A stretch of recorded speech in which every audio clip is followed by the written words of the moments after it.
نحمده ونصلي على رسوله الكريم اما بعد فاعوذ بالله من الشيطان الرجيم بسم الله الرحمن الرحيم رب اشرح لي صدري ويسر لي امري واحلل عقدة من لساني يفقهوا قولي.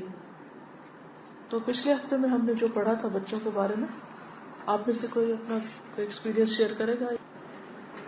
الحمدللہ شروع سے کر رہی ہوں یہ کورس، اور اسی مطابق جو اسائنمنٹس لکھی جاتی ہے ساتھ ساتھ ہوم ورک بھی کرتی ہوں. تو ویسے اگنور بھی کر رہی تھی. جیسے میری چھوٹا بچہ جو ہے 3+ ہے، اس کو میں نے Day 1 سے بس یہ سکھانا شروع کر دیا تھا کہ مصطفیٰ گڈ بوائے ہے، وہ بیڈ مینر نہیں کرے گا. تو الحمدللہ اس کو ساتھ ساتھ میں اگنور بھی کر رہی تھی اس کے جو بیڈ مینرس ہوئے. وہ چھوٹا بچہ تھوڑا بھی میرا فیس ایکسپریشن دیکھ لیتا ہے نا کہ مما مطلب دن میں اس کو چیز اچھی نہیں، وہ ایک دم کہتے ہیں اچھی مما میں نہیں کرتا، میں گڈ بوائے ہوں، بیڈ مینر نہیں کروں گا. مطلب وہ تو اپسیٹ ہو گیا ہے اس چیز سے. لیکن جو میری ایشور ہے نا، کل میرے ساتھ ایک ایسا قصہ ہوا جو پھر میں نے ایک دم ذہن میں لایا کہ میں نے اگنور کرنا ہے. اور جس طرح آپ نے کہا تھا نا نبی صلی اللہ علیہ وسلم واک آؤٹ کر دیتے تھے، تو پھر میں نے کل ایسا ہی کیا. اصل میں جو فرائیڈے ہوتا ہے میری کوشش ہوتی ہے کہ میں ایشور کو قمیص شلوار پہناؤں، اور وہ نہیں پہنتی.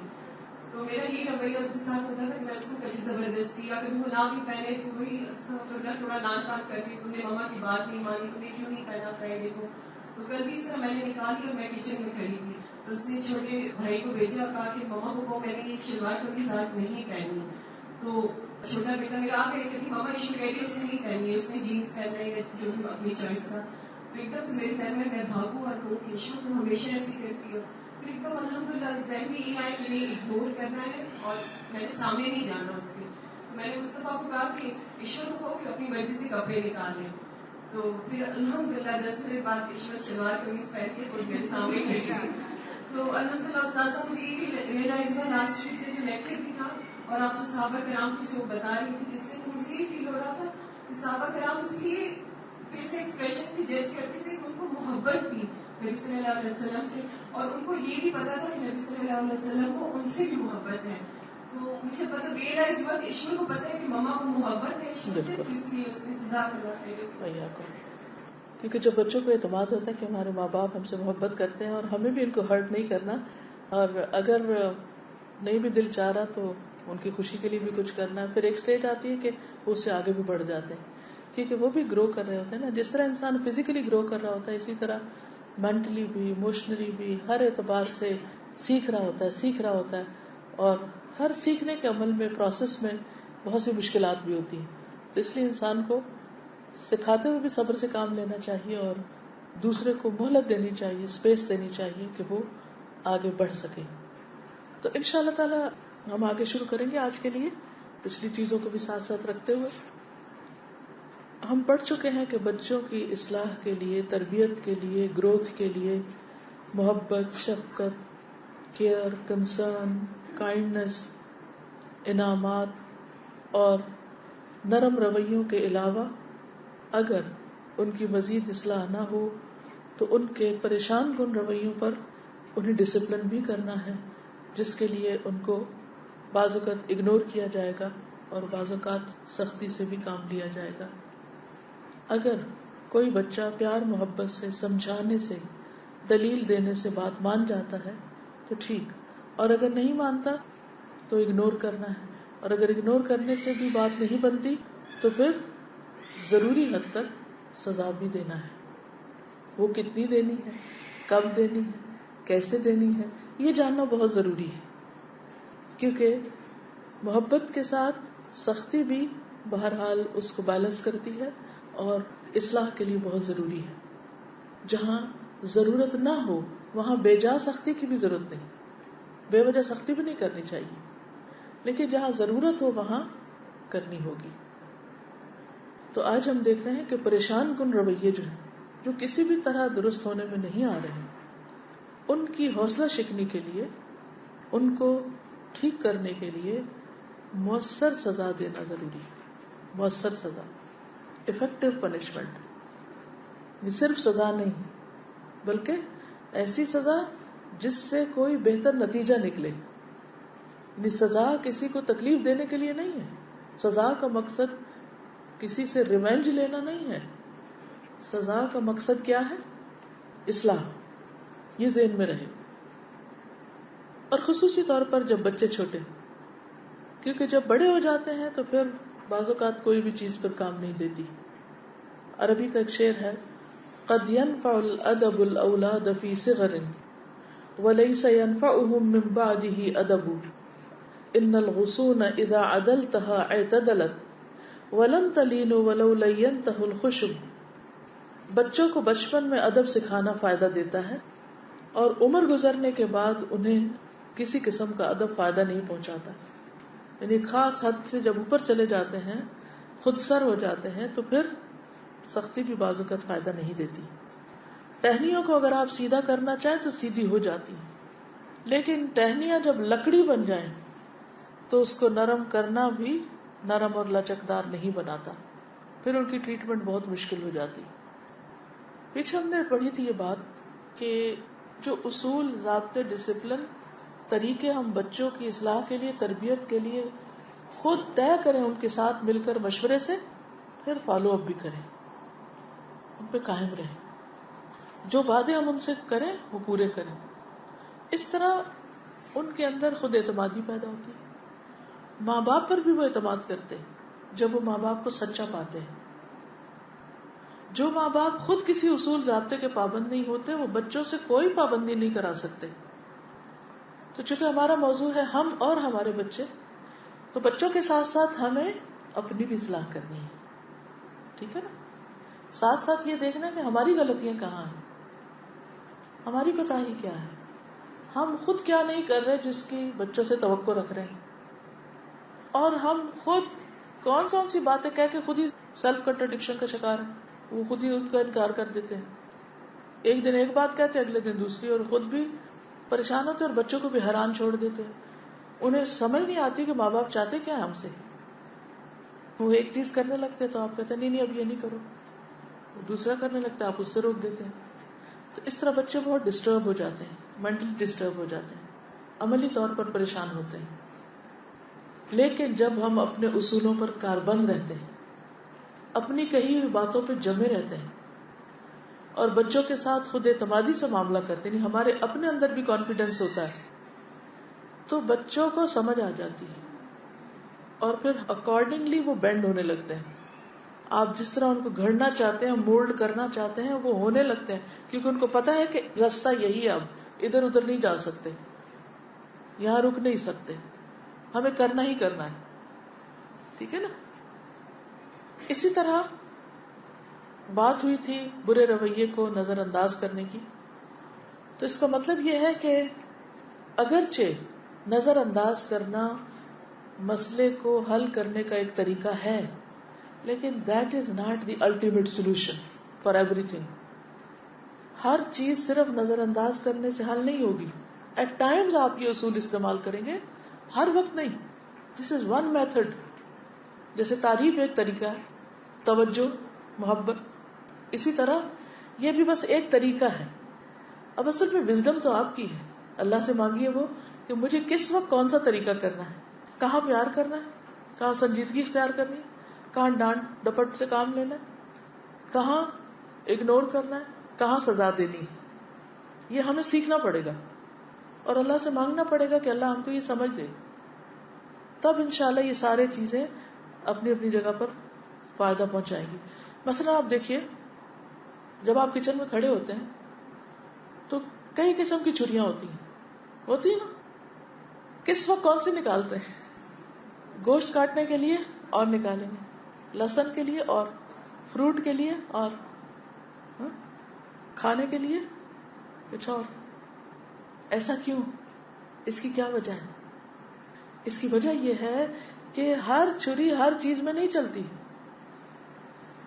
اسی طرح آپ نے اپنے کچن میں مختلف طرح کے چمچ کیوں رکھے ہوئے ہیں؟ کتنے سائزز کے، لمبے، چھوٹے، چوڑے، بڑے، مائیں، ایون کانٹے کی بھی قسمیں. کہتے ہیں نا کہ ایک لاٹھی سے سب کو نہیں ہانکا جا سکتا، ہر وقت ایک طریقہ کام نہیں کرتا. مثلا ایک وقت میں اگر آپ نے ایک طریقہ کیا اور وہ کامیاب ہو گیا تو اس کا مطلب نہیں آپ ہر وقت وہی کرتے جائیں، وہ اپنی حفاظت کھو دے گا.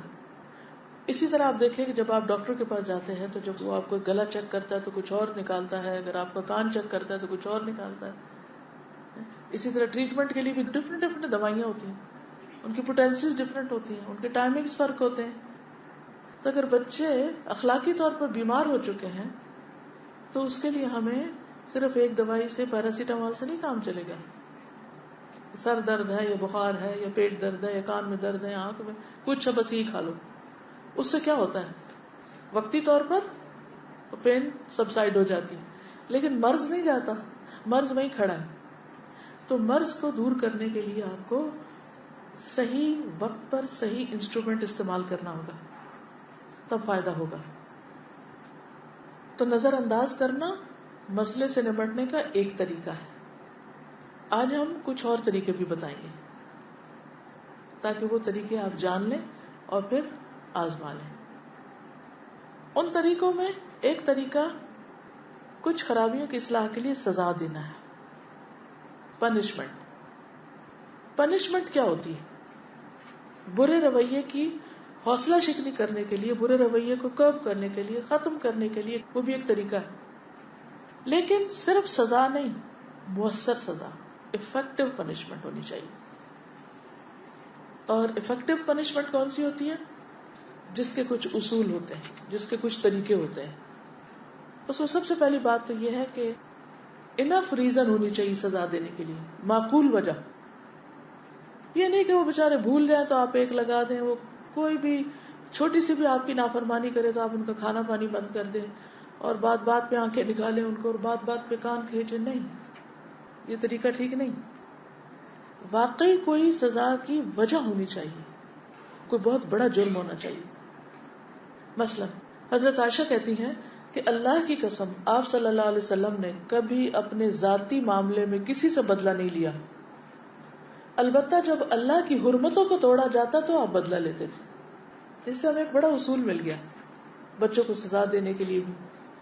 مثلا بچے نے آپ کی بات نہیں مانی اور آپ کی انا یا ایگو کو کوئی چوٹ لگی, اس پہ تو آپ صبر کیجئے. لیکن اگر بچے نے نماز نہیں پڑھی تو اس پر آپ کو حق ہے کہ آپ اس کو کوئی پنشمنٹ دیں.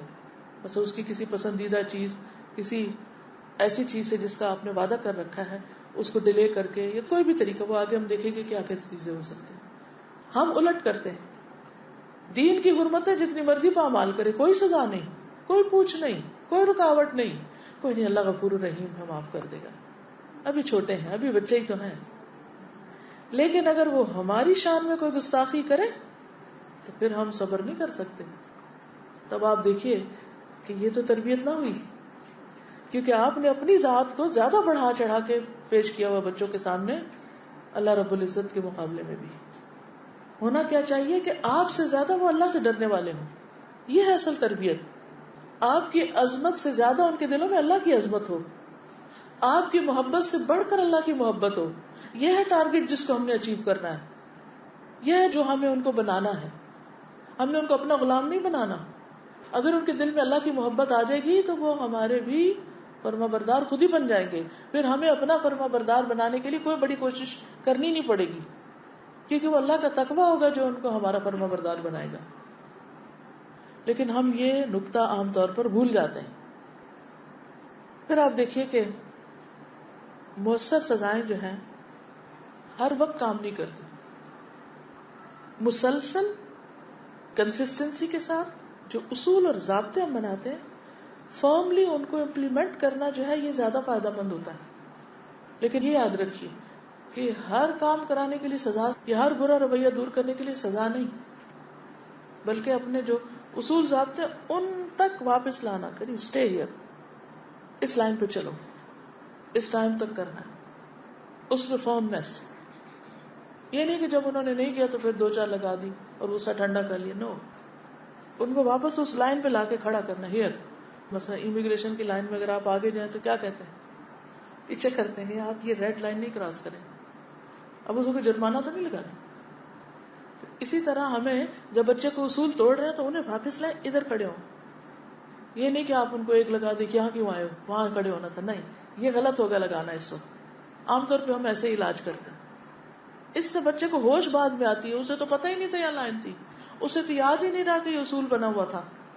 اکثر غلطیاں بھول چوک سے ہوتی ہیں. آپ دیکھیے کئی دفعہ آپ بات کچھ ہوتی ہے، کہہ کچھ جاتے، بعد میں خیال ہے اوہ میں تو بھول ہی گئی. مجھ سے کوئی پوچھتا ہے آپ سے آپ کے پاس پین ہے تو آپ کہتے نہیں آج تو پین ہی کوئی نہیں. بعد میں خیال ہے اوہ ہو وہ تو نیچے والی پاکٹ میں تھا. اب آپ نے جھوٹ بولا، غلط بیانی کی، نہیں آپ کو یاد نہیں تھا، آپ نے غلط بیانی جان بوجھ کے نہیں کی، آپ کو بعد میں یاد ہے تو پھر آپ اس سے سوری کرتے ہیں یا آپ اس کو بتا دیتے بھی وہ ایسا نہیں ایسا تھا اگر ضرورت ہو. تو اسی طرح بچے جب بعض اوقات اصول توڑتے ہیں، غلطی کرتے ہیں، تو ضروری نہیں ہوتا کہ وہ جان بوجھ کے یا کوئی بدتمیزی کی خاطر کر رہے ہوتے ہیں، وہ بھول جاتے ہیں تو آپ ان کو کان سے پکڑ کے پیچھے لے آتے ہیں، نو ہیئر ایسا کرنا تھا. لیکن اس میں جب وہ غلطی کر رہے ہوں ہر وقت شیر بننے کی ضرورت نہیں کہ آپ وہ خوف ہی کھاتے رہیں، ڈرا دھمکا کے نہیں. ڈسپلن کے لیے خوف زیادہ کرنا ضروری نہیں کہ وہ ہر وقت آپ کے خوف سے دبے گھٹے رہیں. اس سے بچے کی پرسنالٹی کرش ہو جائے گی، وہ دنیا کو فیس نہیں کر سکے گا. ہم انہیں کیا بنا رہے ہیں؟ نفسیاتی مریض.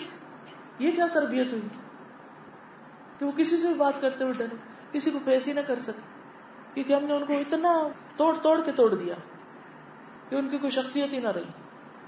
یہ نہیں ہونا چاہیے. تو پہلی چیز ہے مستقل مزاجی اپنے اندر، اور پھر جب سزا دینے کی ضرورت پیش آئے تو کچھ نقطے سامنے رکھی. نمبر 1 وقت، ٹائمنگ. نمبر 2 شدت، کہ کس وقت دینی ہے اور کتنے ٹائمنگ کے لیے دینی ہے. پھر یہ کہ اس سزا کی انٹینسٹی کتنی ہو، کیا ایک مسواک جیسی لکڑی لگانے سے، یا ایک چپت، یا کچھ کھینچنا تھوڑا بہت اتنا ہی کافی ہے، یا صرف غصے سے دیکھنا بھی کافی ہے، کیا وٹ کائنڈ. پھر یہ کہ عدل بھی ہو، جتنی غلطی ہے اتنی سزا. یہ نہیں کہ معصوم کے ہاتھ سے گلاس چھٹ کے گر گیا ٹوٹ گیا تو آپ اس کا دل توڑ کے رکھ دیں مار مار.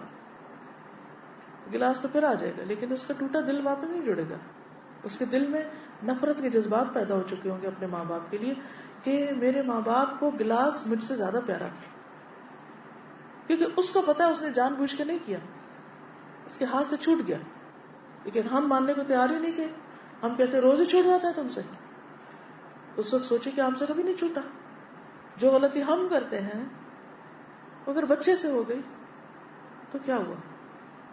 تو عدل سے کام لیں اور انصاف کریں کہ اگر باقی بچوں کو آپ سزا دیتے ہیں تو اس سے زیادہ نہ ہو یا اس سے کم نہ ہو، ایک جیسی ہو. ایک بچے نے غلطی کی، آپ نے اس پر اس کو ایک خاص طریقے سے ڈسپلن کیا، دوسرے نے اگر کی تو ایسا نہیں کہ اس کو ڈبل سزا دے اس سے. پھر اسی طرح مدت، فریکوینسی، کہ کتنے عرصے بعد دینی، یہ نہیں دن میں 10 بار، نہ، اس سے کوئی فائدہ نہیں ہوگا. پھر فالو تھرو، پھر وجہ بتائیں بچے کو کہ سزا کیوں مل رہی ہے. اگر آپ نے وجہ نہیں بتائی تو کوئی فائدہ نہیں ہوگا. اس کو پتہ ہی نہیں کیوں سزا مل رہی. مجھے اچھی طرح یاد ہے کہ میں نے اپنی ایک بیٹی کو ایک دفعہ ایک تھپڑ لگایا، بہت غصہ آیا مجھے کسی بات کو دیکھ کے. تو وہ کھڑے ہو کے کہتی ہے ماما مجھے نہیں سمجھ آئی کہ آپ نے کیوں مارا، مجھے نہیں سمجھ آئی آپ نے کیوں مارا. یہ تو اس کی عقل مندی تھی میرے خیال میں کہ جو اس نے مجھ سے پوچھا کہ آپ نے کیوں مارا، مجھے وجہ بھی بتا دیں. کیونکہ بعض اوقات ہمیں جب غصہ آتا ہے نا تو ہم اپنے غصے میں اتنے بے قابو ہوتے ہیں کہ ہم اس وقت بولنے کے قابل نہیں ہوتے کہ ہم بول کے بتائیں کہ تم نے یہ غلطی کی اس لیے تمہیں یہ مار پڑ رہی. بعض اوقات خود بھی نہیں یاد رہتا، بعض اوقات ان کو بھی نہیں بتاتے. تو اس لیے جب بھی سزا دیں ریزننگ کے ساتھ، یہ ہے وجہ، اس بات پہ سزا ہے، تاکہ آئندہ وہ نہ کرے. وہ کرنے سے پہلے سوچے. اور پھر کانٹیکسٹ، کس کانٹیکسٹ میں. ایک کانٹیکسٹ میں ایک چیز کچھ بھی نہیں ہو سکتی. مثلا اگر بچے باہر کھیل رہے ہیں اور چیخ رہے ہیں تو یہ کوئی بری بات نہیں، لیکن گھر میں اگر کوئی پڑھ رہا ہے، کوئی بیمار ہے اور وہ چیخ رہے ہیں تو یہ مختلف بات ہے. یعنی ایک عمل ایک وقت میں اٹس اوکے، لیکن دوسرے وقت میں وہی عمل نو. تو یہ سب بچوں کو پتا ہونا چاہیے. تو یہ چند اصول ہیں جن کی آگے میں اب ایکسپلینیشن دوں گی انشاءاللہ، کہ افیکٹو پنشمنٹ کب ہوتی ہے، کیا کیا، ٹائمنگ، شدت، سیویریٹی، عدل، مدت، فریکوینسی، فالو تھرو، ریزننگ، وجہ بتانا، کانٹیکسٹ. تو پہلی چیز ٹائمنگ. سزا دیتے وقت جو ٹائم ہے وہ صحیح ہونا چاہیے، رائٹ ٹائم پہ سزا دینی چاہیے. مثلاً آپ سب گھر سے نکلے ہیں اور بچے نے اپنے کپڑے گیلے کر لیے. اب اس وقت کیا ہے, کپڑے چینج کرنے کا وقت ہے یا اس کو, یا یہ کہ لوگوں کے بیچ میں ہے, یہ سزا دینے کا وقت نہیں ہے. کیونکہ جب لوگوں کے بیچ میں آپ بچے کو سزا دیں گے تو وہ بہت زیادہ بے عزتی محسوس کرے گا. تو رائٹ ٹائم پر پنشمنٹ. پھر یہ بھی یاد رکھے کہ یہ نہیں کہ کام آج غلط کیا تو 2 دن بعد سزا دینے لگے. اگر غلطی اور سزا کے بیچ میں فاصلہ کم ہو تو زیادہ بہتر, زیادہ افیکٹو ہوگا, تاکہ ساتھ ہی معاملہ ختم ہو جائے. اچھا ہمارے یہاں کیا ہوتا ہے, کوئی قتل بھی کر دے نا تو وہ عدالت میں 20-20 سال مقدمہ لٹکتا رہتا ہے. بائی دا ٹائم وہ سارے متعلقہ لوگ جن کو عبرت حاصل کرنی وہ بھی ادھر ادھر ہو چکے ہوتے ہیں, اور اب اس کو سزا مل رہی ہے جب ہر چیز ٹھنڈی ہو چکی.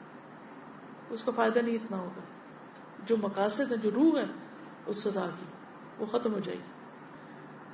پھر یہ کہ جتنے چھوٹے بچے ہوتے ہیں ان کو جتنا جلدی بات سمجھا دی جائے, اگر ڈسپلن کرنے میں سزا بھی دینی ہے تو وہ جلدی کنیکشن پھر سمجھ لیتے ہیں کہ ہمیں کس چیز کے نتیجے میں یہ مل رہی ہے.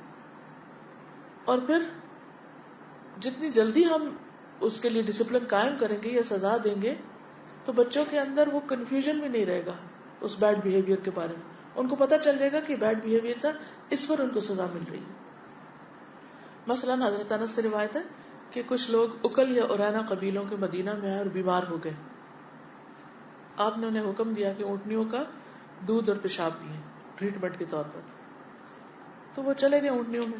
جب اچھے ہوئے تو انہوں نے کیا کیا, چرواہے کو قتل کیا اور جانور لے کے چلے گئے اور چرواہے کی آنکھوں میں گرم سلائیاں پھیری.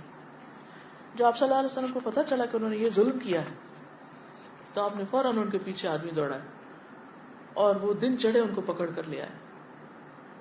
پھر جیسے انہوں نے کیا تھا چرواہے کے ساتھ وہی سلوک ان کے ساتھ کیا گیا.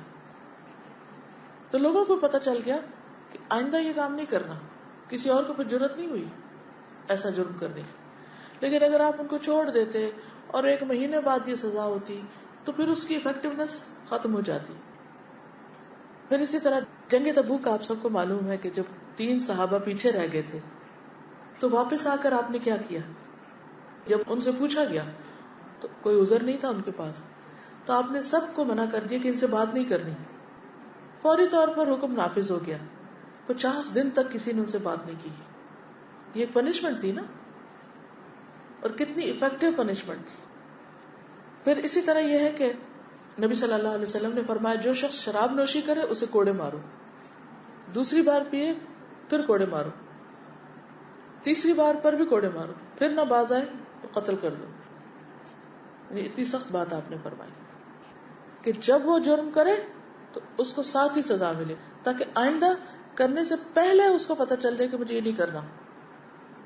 کیونکہ اگر کسی نے غلطی کی ہے اور اس کو بتایا ہی نہیں گیا اور اس کو پنشمنٹ ہی نہیں ملی اور وہ بار بار کیے چلے جا رہا ہے تو کیا فائدہ ایسے پنشمنٹ کا. پھر اگلی چیز ہے شدت, کہ کتنی شدید ہو. بہت تھوڑی سی سزا بڑے جرم کے مقابلے میں, یا لاپرواہی سے دی گئی سزا, اس کا کوئی اثر نہیں ہوتا, وہ نہ دینے کے برابر ہے. یا پھر بہت لمبی سزا, وہ بھی افیکٹو نہیں ہوتی, کیونکہ بہت لمبے عرصے تک اگر کسی کو سزا دیں گے تو ہو سکتا ہے کہ وہ شخص آپ سے بالکل ہی ختم ہو جائے, کٹ ہی جائے. بچے کے اندر ایسی نفرت, ایسا انتقام پیدا ہو جائے کہ وہ واپس کبھی ٹھیک ہی نہ ہو. تو ایک لمٹ رکھیے. ایک واقعہ کسی نے بتایا کہ ایک ماں نے اپنے بیٹے کو کم نمبر آنے پر یہ سزا دی کہ اسے کمرے میں بند رکھا جائے تاکہ وہ پڑھے, صرف اور صرف پڑھے, گھر سے باہر نہ جائے. تو ایک دن وہ بیٹے کو کمرے میں بند کر کے تالا لگا کے باہر سے چلی گئی اور اپنی بیٹی کو کہہ گئی کہ جتنا مرضی کہ تم نے دروازہ نہیں کھولنا, میں خود ہی آؤں گی تو کھولوں گی. اور وہ اپنے کاموں کو گئی, بہت دیر ہو گئی. جب واپس آئی تو دروازہ نوک کیا. اس کے پیچھے ماں کے پیچھے وہ بچے نے بہن سے بھی بہت منت سماجت کی کہ مجھے کچھ دیر نکال دو. اس نے دروازے کو زور زور سے بھی مارا کہ مجھے باہر نکالو, نہیں نکالا. پھر کیا ہوا کہ کچھ دیر کے بعد بالکل خاموشی چھا گئی. جب ماں آئی دروازہ کھولا تو چیخ اٹھی, بچے نے پنکھے کے ساتھ لٹک کے خودکشی کر لی. یہ سچا واقعہ. تو بعض اوقات ایسا بھی ہوتا ہے کہ ہم بے رحم ہو کر سزا دیتے ہیں یا اتنی لمبی سزا دیتے ہیں کہ وہ مقصد ختم ہو جائے. دیکھیے شروع میں نے کہا تھا, دوبارہ یاد دہانی کراؤں گی کہ سزا کا مقصد کسی کو ٹارچر کرنا نہیں ہے. سزا کا مقصد اصلاح ہے. جیسے آپ دیکھیے کہ بعض اوقات آپ بیمار ہوتے ہیں تو آپ کو چھوٹی موٹی دوا کافی ہو جاتی ہے, بعض اوقات آپریشن کرنا پڑتا ہے. آپریشن کس لیے کرتے ہیں؟ آپ کو تکلیف دینے کے لیے جسم کاٹتے ہیں؟ نہیں. کیا کرنا مقصود ہے؟ مرض کا علاج. بالکل اسی طرح بچے کو بھی سزا کس لیے؟ مرض کے علاج کے طور پر, کہ اس کی خرابی دور ہو. ایسی سزا نہیں جس میں انتقام جھلکتا ہو. انتقام نہیں, اپنی فرسٹریشن نہیں نکالنا, بوجھ نہیں ڈالنا, بلکہ کیا کرنا ہے؟ اصلاح کرنی ہے. بس صرف سزا ایک ٹول ہے ٹھیک کرنے کا, درست کرنے کا, تاکہ بچہ اپنے رویے کو بہتر بنا سکے. یہ مقصد ہے. یا یہ نہیں ہے کہ خوف کی وجہ سے آپ کا فرما بردار بن جائے, کہ آپ سے ڈر کے بس آپ کی بات مانے. یا یہ کہ وہ ہر وقت مسکین پریشان ہونا شروع کر دے کہ مجھ پہ رحم کریں پھر نہ مجھے سزا دیں. اور یہ بھی نہیں کہ والدین صرف اپنے غصہ نکالنے کا ذریعہ بنا لے سزا. نہ, ان میں سے کوئی طریقہ فائدہ مند نہیں ہوگا. کون سا طریقہ فائدہ مند ہوگا؟ جس سے مرض دور ہو جائے بس. کیونکہ بہرحال جو سزا دینا ہے ایک تکلیف دہ عمل ہے. اس کے دونوں نتیجے نکل سکتے ہیں. ایک نتیجہ کیا کہ اصلاح ہو جائے, اور ایک یہ کہ پہلے سے بھی زیادہ بگاڑ ہو جائے. بعض اوقات مائیں اتنا مارتی بچے ڈھیٹ ہو جاتے ہیں, ان کو پرواہ ہی نہیں کہ مار پڑ رہی کہ نہیں. وہ وقتی طور پر دب کے چپ ہو کے بیٹھ جائیں گے, اٹھ کے پھر وہی کریں گے. اصلاح نہیں ہوتی نا. ایسے مارنے کا کیا فائدہ جس کے بعد بچہ پہلے سے بھی زیادہ شرارتی ہو جائے, پہلے سے بھی زیادہ بدتمیز اور بد اخلاق ہو جائے. اس سے پرہیز کرنا ہے. اس کو آپ نے خود ٹیسٹ کرنا ہے, جانچنا ہے کہ ہو کیا رہا ہے, نتیجہ کیا نکل رہا ہے. دیکھیے اگرچہ یہ سب کچھ بچوں کے لیے میں کہہ رہی ہوں, مگر یہ کسی بھی انسان کے ساتھ جو معاملہ ہے اس میں یہ آپ اصول اپلائی کر سکتے ہیں. پھر آپ دیکھیے کہ مثلا نبی صلی اللہ علیہ وسلم نے جب عورتوں کے بارے میں فرمایا کہ اللہ سے ڈرو, تمہارے لیے ان پر یہ حق ہے کہ وہ تمہارے بستروں پر کسی ایسے آدمی کو نہ آنے دے جن کو تم ناپسند کرتے. اگر وہ اس طرح کرے تو تم انہیں مار سکتے ہو, یعنی سمجھانے کے لیے, لیکن ایسی مار کہ ان کو چوٹ نہ لگے, غیر مبرح, نشان نہ پڑے.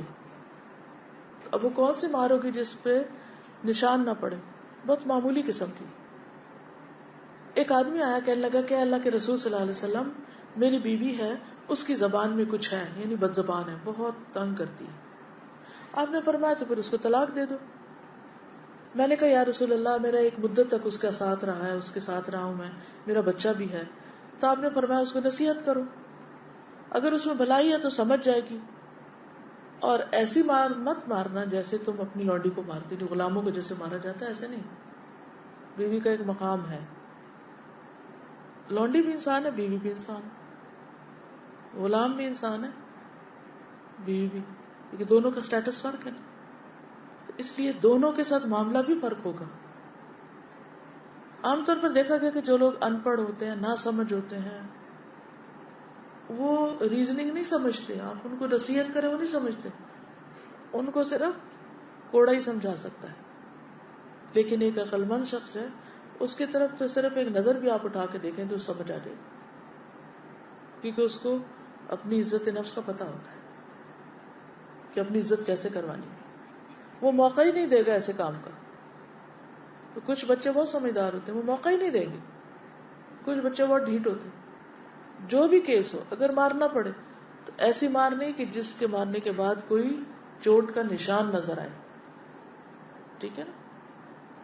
بعض لوگ گرم چمٹا مار دیتے ہیں, بعض لوگ کچھ بھی اٹھا کے پھینک دیتے ہیں, آنکھ پھوڑ دیتے ہیں, زخمی کر دیتے ہیں. یہ سب وحشیانہ طریقے ہیں, اس سے بچنا چاہیے. پھر اسی طرح آپ نے چہرے پہ مارنے سے منع کیا ہے. کیوں؟ اس کی کیا وجہ ہوگی؟ کسی کو بھی چہرے پہ مارنے سے منع کیا. چہرہ کس چیز کی علامت ہے؟ بولیے. عزت کی نا. چہرے نمانے سے عزت نفس مجروح ہوتی ہے. آپ عام طور پہ بچوں کو جب پیار کرتے تھے چہرے پہ کہتے ہیں نا، ایسے ہاتھ گال پہ پھیر. تو یہی اگر آپ بچے کے منہ پہ مار رہے ہیں تو کیا ہے، اس کی عزت نفس مجروح ہوگی، وہ اپنی بے عزتی محسوس کرے گا. سزا تو دیں مگر عزت نفس نہیں مجروح کرے. پھر اسی طرح یہ ہے کہ جتنی غلطی ہے اتنی سزا، اس سے زیادہ نہیں. چھوٹی سی چیز کے اوپر آپ اس کی کھال و دھیڑ دیں تو یہ نہیں. اسی طرح یہ بھی نہیں کہ سزا ایسی ہو کہ وہ اس کو مذاق سمجھ لے اور الٹا اور ہنسنا شروع کر دے. بازو کا ایسا ہوتا نا کہ آپ بچے کو کچھ پھینکتے آپ اس کی طرف اور وہ اس کو لگتا نہیں تو کیا کہتے ہیں، کیا کرتے ہیں، اور ہنسنا شروع کر دیتے ہیں، آپ کو مذاق اڑانے لگتے کہ ہمیں کچھ نہیں ہوا،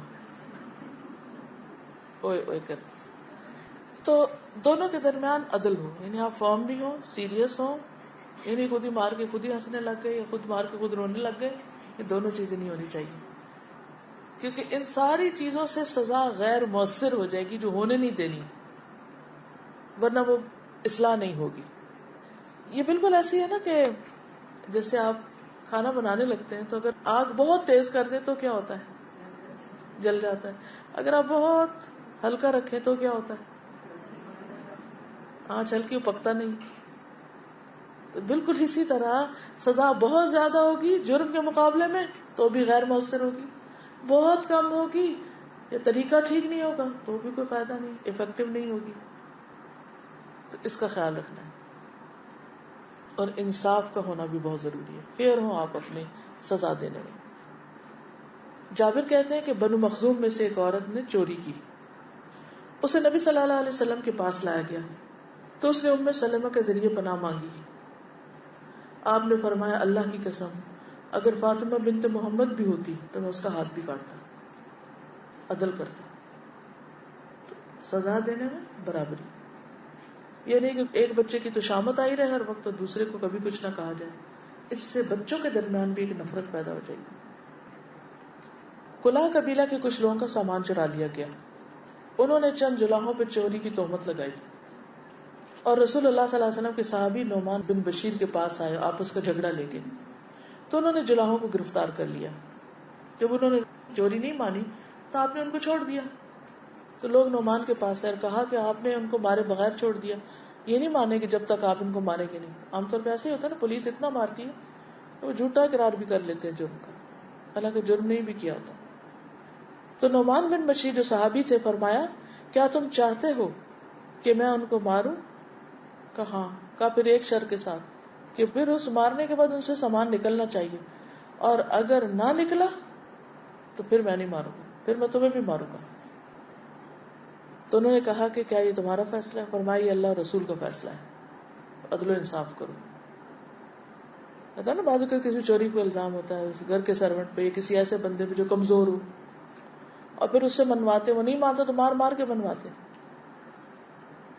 تو پھر ایسی صورت میں اگر مارا گیا اور نکلا کچھ نہ، جرم ثابت نہ ہوا تو مارنے والے کو بھی مارا جائے گا یا مروانے والے کو، کیونکہ جھوٹا الزام تھا. تو سوچ سمجھ کے ایسے کام کرنے چاہیے. پھر یہ بھی ہے کہ جیسی غلطی ہو اس سے ملتی جلتی سزا ہو.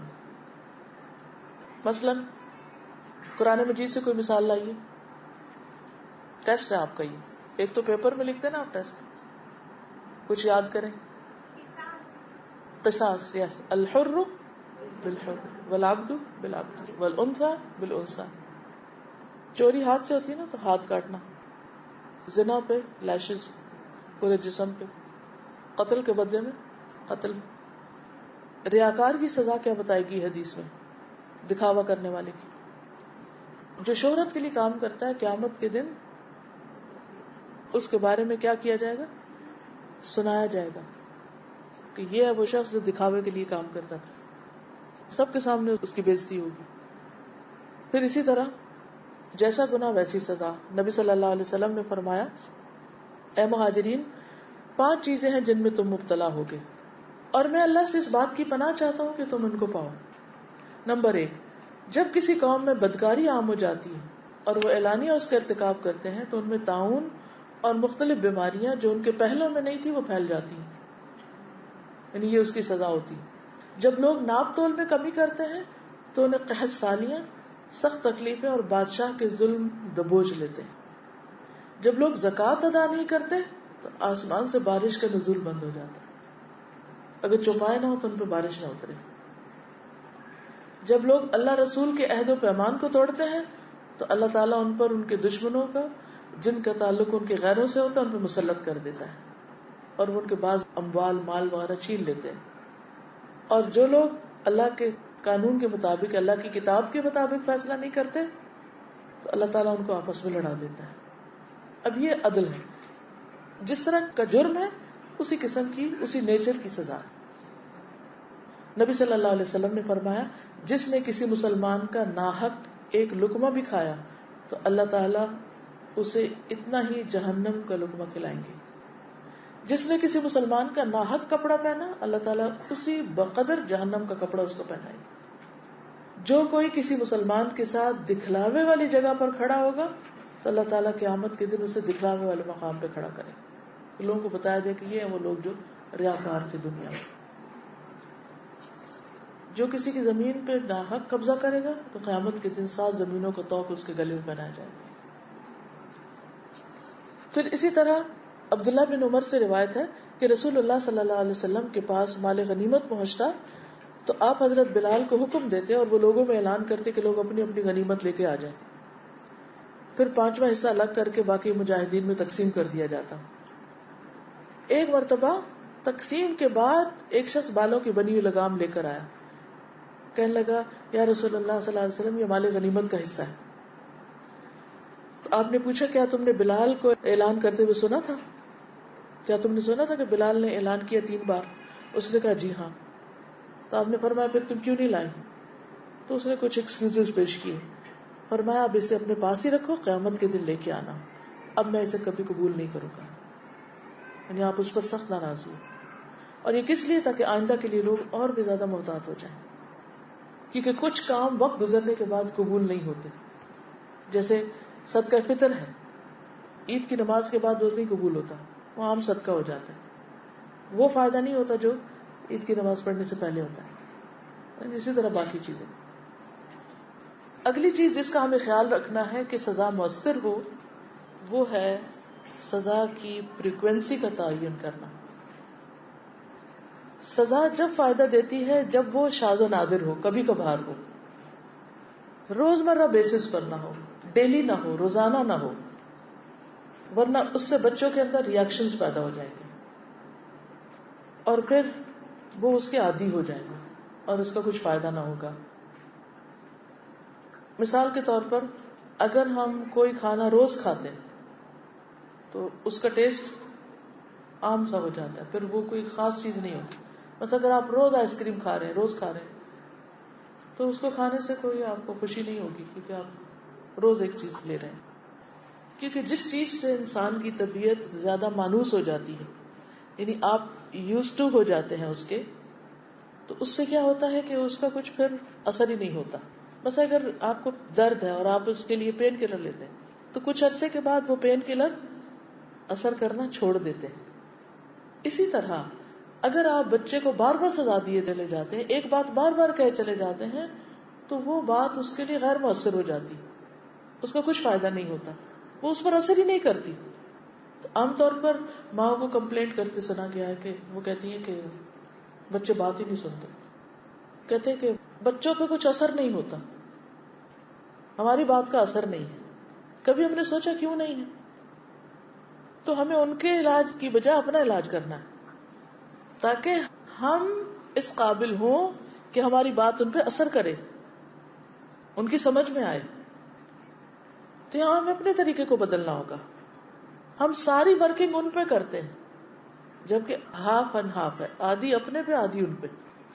ان کو سکھانے کے لیے، سمجھانے کے لیے خود کو سمجھانا ہوگا، پہلے خود سیکھنا ہوگا. سزا خواہ کتنی بھی سخت ہو، اگر بار بار ہوگی تو بچے اس سے نمٹنا سیکھ جائیں گے. کہ اگر وہ کوئی خاص چیز ان پہ پڑنے والی ہے تو وہ پہلے سے اپنا بچاؤ جان لیں گے، کیسے نمٹنا ہے اس سے، وہ کاؤنٹر کر لیں گے اس کو. مثلاً اگر زبانی کلامی آپ بہت لان تان کرتے ہیں تو کیا ہے، وہ بلاک کر لیتے ہیں اپنے ایئر، کان بند کر لیتے ہیں. جیسے آپ نے کچھ سنا نہیں, وہ ایک طوفان آیا, وہ سمٹ کے بیٹھ جائیں, گزر کے اٹھ جائیں گے پھر. تو اس لیے آپ نے فریکوینسی پہ بہت غور کرنا ہے, بار بار نہیں دینی سزا, اور ایک ہی حربہ بار بار اختیار نہیں کرنا, بلکہ پہلے تو کوشش یہ کرنی ہے کہ سزا دینے کی نوبت نہ آئے. یعنی یہ جو میں آپ کو ایک طریقہ بتا رہی ہوں کہ سزا بھی ایک طریقہ اصلاح کا, یہ اس لیے نہیں بتا رہی کہ آپ اسی کو استعمال کرنا شروع کر دیں, یہ بعد میں آئے گا, لیکن صرف بوقت ضرورت. جیسے آپ نے دشمن کے مقابلے کے لیے کچھ تیر رکھے ہوئے, تو عقل مند لڑنے والا کون ہوتا ہے کہ وہ ان تیروں کو بچا کے رکھتا ہے, یہ نہیں کہ سارے پھینک کے ہاتھ خالی, کچھ بھی نہیں اب کرنے کو. تو سزا جو ہے نا ایک آخری حربے کے طور پر ہوتی. اگر یہ ان افیکٹو ہوگی تو سمجھے آپ کے ہاتھ میں کچھ بھی نہیں رہا, اب آپ کچھ اور نہیں کر پائیں گے پھر. تو ایک ایک تیر کو آپ نے بہت عقل مندی کے ساتھ اور بہت سوچ سمجھ کے چلانا ہے, تاکہ اس سے بھرپور فائدہ ہو سکے, اس کا کوئی نتیجہ نکلے. اور عام حالات میں سزا کے بغیر یہ معاملے کو درست کرنے کی کوشش کرنی. مثلا اگر بچے نے کوئی غلطی کی ہے, مثلا سبق یاد نہیں کیا, ہوم ورک نہیں کیا, تو سزا کیا ہے کہ آپ اس کو کہیں کہ آپ اس وقت تک آپ کھیلنے نہیں جائیں گے جب تک آپ یہ کر نہیں لیتے. اس کا مداوع کیا ہے؟ توبہ کیا ہوتی ہے؟ جب ہم توبہ کرتے ہیں, ریپینٹنس, اصلاح, وہ کیا ہوتی ہے کہ میں اب آئندہ یہ نہیں کروں گا, اور جو غلطی کی ہے اس کی میں اصلاح کر رہا ہوں. اگر کسی کا حق مارا تو حق واپس لوٹا دیں. یعنی آپ کام نہ کرنے پہ سزا دے رہے ہیں, تو سزا کیا ہے؟ کام کرو, چاہے نیند آ رہی ہے یا بھوک ہے یا کچھ بھی, اب یہ اس وقت میں کرو. تو یہ بھی ایک سزا کی قسم. ہمارے دین میں کیا ہے کہ نیکیاں برائیوں کو مٹا دیتی ہیں. ان الحسنات یذھبن السیئات. اگر کچھ برا ہو گیا تو اچھا کرو. مثلا بڑے بچے نے چھوٹے بچے کو مارا, اب چھوٹا بچہ تو مار نہیں سکتا جواب میں. اب اس کا حل کیا ہے کہ آپ بڑے سے کہیں کہ آپ چھوٹے کو جا کے پیار کریں, آپ اس کو کوئی اچھی چیز دیں جا کے. اب وہ اس کے نفس میں بھی بڑا بھاری ہوتا ہے, لیکن طریقے سے اس کو آمادہ کر لیں. تو اس سے کیا ہوگا کہ یہ بھی سزائی کی ایک قسم ہوگی, اور اس سے اصلاح بھی ہوگی, کیونکہ اس نے پہلے جو تکلیف پہنچائی اب اس کا وہ خود ہی ازالہ کرنا ہے. نبی صلی اللہ علیہ وسلم نے فرمایا کہ انسان کے گھر والے, مال, اولاد, پڑوسی سب فتنے کی چیز ہے. انسان ہر چیز سے آزمایا جاتا ہے, اور نماز, روزہ, صدقہ, اچھی بات کے لیے لوگوں کو حکم کرنا, یعنی امر بالمعروف اور نہی عن المنکر, ان فتنوں کا کفارہ ہے. یعنی غلطیاں ہوں گی لیکن ان کی اصلاح کے لیے یہ کام کرنے ہوں گے. کسی چیز کا کفارہ نماز ہوگی, کسی کا روزہ, کسی کا صدقہ. صرف سزا ہی کفارہ نہیں ہے, بلکہ برائی کا علاج بھلائی سے, یہ بھی کفارہ. مثلا اگر بچے نے جھوٹ بولا اور آپ کو پتہ چل گیا, تو ضروری نہیں کہ آپ اس کو 2 چانٹے لگائیں. آپ اسے کہیں اٹھو, وضو کرو, 2 نفل پڑھو. اب بچوں کے لیے نماز بعض اوقات بہت بھاری ہوتی ہے, لیکن جب وہ کریں گے تو ان کو پتا ہوگا کہ ہاں یہ توبہ ہے, توبہ کرنی ہوتی. یا پھر آپ کیا کہیں کہ آپ اپنی عیدی میں سے اتنے پیسے صدقہ کرو. یا پھر آپ اس کو روزہ رکھوائیں ذرا تھوڑا, اگر بڑا ہے جیسے ٹین ایج بچے ہیں. یا پھر آپ اس سے کوئی اور کام کروائیں. تو ان الحسنات یذھبن السیئات, نیکیاں, بھلائیاں, اچھائیاں برائیوں کو دور کر لیتی ہیں. اب آپ طریقے خود ایجاد کریں گے, یہ آپ انوینٹ کریں گے کہ بچے نے خرابی کی ہے تو اس کے بدلے میں اس سے کون سا کام کروانا ہے جو مفید بھی ہو. صرف مار پٹائی سزا نہیں. یعنی سزا کا نام سنتے ہی ہم کیا سمجھتے ہیں کہ شاید تکلیف دینا ہے. وہ تکلیف فزیکل بھی ہو سکتی ہے, وہ تکلیف ایموشنل بھی ہو سکتی ہے کہ آپ اس سے بولنا چھوڑ دیں, وہ تکلیف مینٹل بھی ہو سکتی, کوئی بھی طریقہ ہو سکتا ہے. تو اس لیے سزا از ناٹ اونلی بیٹنگ یا ہرٹنگ یا ہٹنگ, صرف یہ نہیں ہے سزا, کئی طریقے ہیں, ان طریقوں کو جانیے.